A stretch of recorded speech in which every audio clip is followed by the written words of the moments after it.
तो जब कभी भी हम इस टॉपिक को पढ़ने जाएं, तैयार करने जाएं, तो पहला वर्क क्या है कि इसको पढ़ने से पहले हमें ये क्लियर करना होगा कि इवोल्यूशन क्या है ना?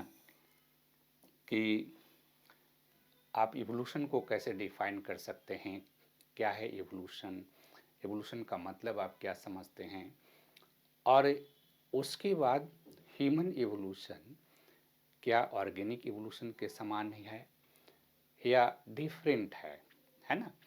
और तब हम इस बात पर डिस्कस करेंगे कि ह्यूमन इवोल्यूशन बायोकल्चरल फैक्टर्स को हम लोग कैसे तैयार करेंगे, है ना? तो इवोल्यूशन के कई डिफिनीशन दिए गए हैं। उसमें से एक बहुत ही महत्वपूर्ण डिफिनीशन चार्ल्स डार्विन ने अपनी जो उसकी कृति है, उसकी जो पुस्तक है, उसकी जो बुक है on the origin of species by means of natural selection, इसमें डार्विन ने इवोल्यूशन को बहुत सिंपल लेकिन बहुत बेहतर तरीके से परिभाषित करने का प्रयास किया है। डार्विन ने कहा कि इवोल्यूशन क्या है? मॉडिफिकेशन विथ डिसेंट है। यानी जब इवोल्यूशन को अगर हम परिभाषित करें चार्ल्स डार्विन के शब्दों में, तो evolution is the modification with descent है, राइट? मॉडिफिकेशन विथ डिसेंट यानी डार्विन कह रहे हैं, चार्ल्स डार्विन कह रहे हैं कि इवोल्यूशन में हो क्या रहा कि इवोल्यूशन के अंतर्गत एक जनरेशन से दूसरी जनरेशन में जब वे ट्रेट जा रहा है तो उस ट्रेट में परिवर्तन हो रहा, मॉडिफाई हो रहा वो ट्रेट, और यही इवोल्यूशन है। यानी इवोल्यूशन के अंतर्गत परिवर्तन बहुत इम्पॉर्टेंट है, चेंज होता है, और जब चेंज होगा तो उससे इवोल्यूशन होगा। अब देखिए, ये जो आपका डेफिनेशन है, चार्ल्स डार्विन का जो डेफिनेशन है, ये चार्ल्स डार्विन का डेफिनेशन क्यों इम्पॉर्टेंट है और कैसे आप इसको समझ सकते हैं। तो चार्ल्स डार्विन के इस डेफिनेशन के पहले यूरोप में क्या था, यूरोप के इतिहास को जानेंगे। अगर आप यूरोप के इतिहास को अगर जानते हैं तो आप देखेंगे 14वीं 15वीं शताब्दी में यूरोप में रेनासा होता, राइट? ये रेनासा की प्रक्रिया 16वीं सेंचुरी तक चलती है। रेनासा जो है यूरोप में साइंटिफिक रिवॉल्यूशन का एक तरह से बैकग्राउंड तैयार करता है, और फिर 17वीं सेंचुरी में यूरोप में साइंटिफिक रिवॉल्यूशन होता है। 18वीं सेंचुरी में यूरोप में इनलाइटमेंट होता है।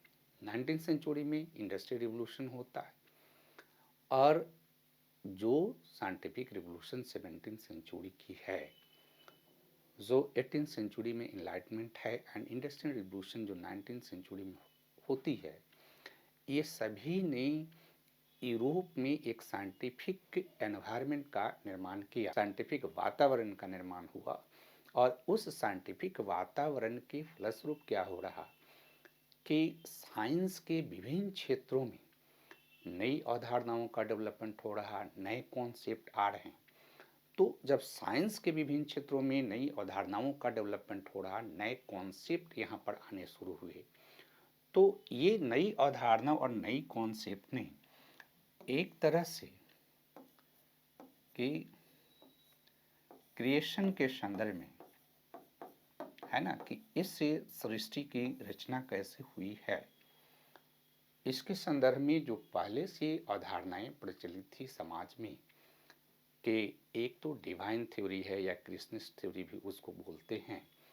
इस डिवाइन थ्योरी और क्रिएशनिस्ट थ्योरी ने एक अवधारणा डेवलप किया था कि यूनिवर्स का क्रिएटर गॉड है, इस अर्थ का क्रिएटर गॉड है, ऑर्गेनिज्म का क्रिएटर गॉड है, मैन का क्रिएटर गॉड है, और मैन तो सबसे बेस्ट क्रिएशन गॉड का है। ये डिवाइन थ्योरी जब आप देखेंगे तो ये क्रिश्चियनिटी में भी है, इस्लाम में भी है, हिंदुइज्म में भी है।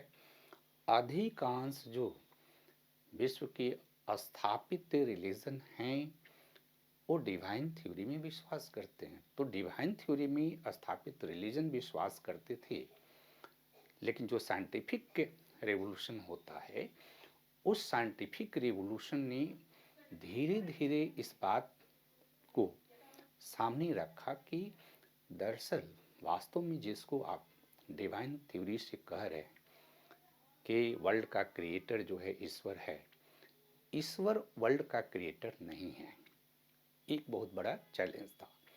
दूसरा जो डिवाइन थ्योरी है, कृष्णिस्ट थ्योरी है, उसमें यह भी कॉन्सेप्ट था कि जब गॉड ने यूनिवर्स का क्रिएशन कर दिया, गॉड ने अर्थ का क्रिएशन कर दिया, गॉड ने एवरीथिंग का क्रिएशन किया है, तो जब से गॉड ने क्रिएशन किया है, चाहे वो जीव का हो या नॉन ऑर्गेनिक मटेरियल हो, किसी में कोई चेंज नहीं हो रहा है ना, कोई परिवर्तन नहीं हो रहा, सभी स्टैटिक हैं। तो सभी स्टैटिक हैं, किसी में कोई परिवर्तन नहीं हो रहा। ये डिवाइन थ्योरी ने एक तरह से एस्टेब्लिश करके रखा था। हमने कहा कि जब साइंटिफिक रिवोल्यूशन होता है तो साइंटिफिक रिवोल्यूशन इसको चैलेंज करता है, राइट। और धीरे धीरे डिवाइन थ्योरी की जो अवधारणाएं थी, ये अवधारणाएं धीरे धीरे धीरे धीरे खंडित हो रही है। इसी प्रूफ में इवोल्यूशन के संदर्भ में भी बातें होने लगी, चेंज के संदर्भ में बातें होने लगी। और चेंज के बारे में जियोलॉजिस्ट चार्ल्स लायल ने एक तरह से अर्थ के लेयर का स्टडी करके ये बताया कि अर्थ के लेयर में परिवर्तन, बहुत सारे पैलियोंटोलॉजिस्ट लोगों ने, पैलियोएंथ्रोपोलॉजिस्ट लोगों ने फॉसिल्स की खोज की, फॉसिल्स का स्टडी किया, और फॉसिल्स का स्टडी करने के बाद उन्होंने बताया कि जीवों में भी परिवर्तन हो रहा। इसी में जो ऑर्गेनिक इवोल्यूशन की थ्योरी आती है, जिसका फर्स्ट जो है इम्पॉर्टेंट एस्पेक्ट लेमार्क प्रस्तुत करते हैं 1809 ईस्वी में फिलोसफिक जूलॉजिक में। और लेमार्क ने कहा कि जीव का सरल से कॉम्प्लेक्स फॉर्म में, यानी सिंपल टू कॉम्प्लेक्स फॉर्म में जीव का एवोल्यूशन हो रहा। तो जीव का सिंपल से कॉम्प्लेक्स फॉर्म में एवोल्यूशन हो रहा, उसको 1859 ईस्वी में जब चार्ल्स डार्विन ने अपनी पुस्तक लिखी on the origin of species by means of natural selection, उसमें चार्ल्स डार्विन ने बहुत सिंपल डिफाइन कर दिया कि evolution is the modification with descent, है ना। बाद में अलग अलग सिद्धांत का डेवलपमेंट होता है, अलग अलग थ्योरी का डेवलपमेंट होता है। अलग अलग थ्योरी और सिद्धांत जो डेवलप होता है, उसने और प्यूरिफाई रूप में ये डिफाइन करने का काम किया कि जो एवोल्यूशन है, इसको अगर हम डिफाइन करें तो ये एक ऑर्गेनिक एवोल्यूशन की प्रक्रिया है ना। एवोल्यूशन क्या है? Is the process of organic evolution in which organism evolve from simple to complex form due to change in the gene frequency, है ना। यानी कि जिसको चार्ल्स डार्विन ने मॉडिफिकेशन विथ डिसेंट कहकर संबोधित किया। बाद के समय में लोगों ने कहा कि एक ऑर्गेनिक प्रोसेस है जिसमें ऑर्गेनिज्म का सिंपल टू कॉम्प्लेक्स फॉर्म में इवोल्यूशन होता है, और यह evolution due to change in the gene frequency होती है। तो इवोल्यूशन क्या है कि ऑर्गेनिज्म का सिंपल से कॉम्प्लेक्स फॉर्म में फॉर्मेशन है, और ये फॉर्मेशन कैसे हो रहा? Due to change in the gene frequency, यानी उनके जीन के जो फ्रीक्वेंसी है उसमें चेंज हो रहा है, जीन के स्ट्रक्चर में चेंज हो रहा है, और जीन के फ्रीक्वेंसी और स्ट्रक्चर में जो चेंज हो रहा है उसको हम लोग इवोल्यूशन कहते हैं। अब सवाल ये है कि यहीं पर आप समझ लीजिए कि जो फैक्टर्स है ना, जो कि रेस्पॉन्सिबल है इवोल्यूशन के लिए, कौन कौन से इंपॉर्टेंट फैक्टर है साइंटिफिक दृष्टिकोण से। तो साइंटिफिक दृष्टिकोण से जो इम्पोर्टेंट फैक्टर हैं इवोल्यूशन के लिए, उसके बारे में समय समय पर अलग अलग साइंटिस्ट ने बताया कि ये फैक्टर हैं जो कि जीन फ्रीक्वेंसी में परिवर्तन करते हैं, जिससे न्यू जीन का फॉर्मेशन होता है और वो न्यू जीन इनहेरिटेंस के माध्यम से अगली पीढ़ी में इनहेरिट करता है और अगली पीढ़ी में इनहेरिट करता है, जिससे एवोल्यूशन होता है। तो फैक्टर्स कौन कौन से हैं?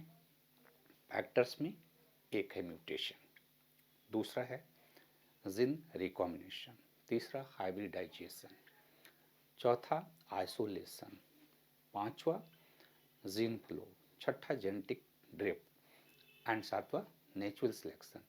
इसको डिटेल हम लोग सिंथेटिक थ्योरी के अंतर्गत डिस्कस करेंगे।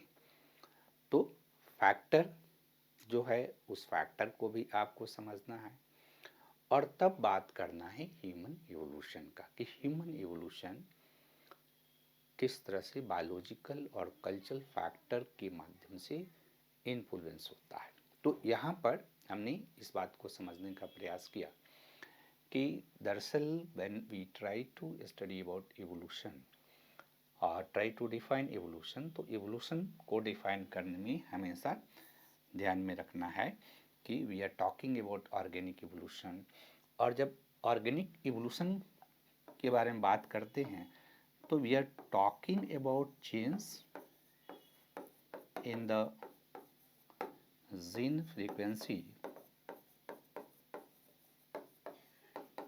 ऑफ ऑर्गेनिज्म, यानी ऑर्गेनिज्म के जीन जो फ्रीक्वेंसी है, उस जीन फ्रीक्वेंसी में जो चेंज हो रहा है, उस चेंज के बारे में हम बात करते हैं, तो एवोल्यूशन के बारे में बात करते हैं। तो दिस इज एवोल्यूशन और factor which are responsible for evolution, इसको हम लोगों ने समझने का प्रयास किया, राइट।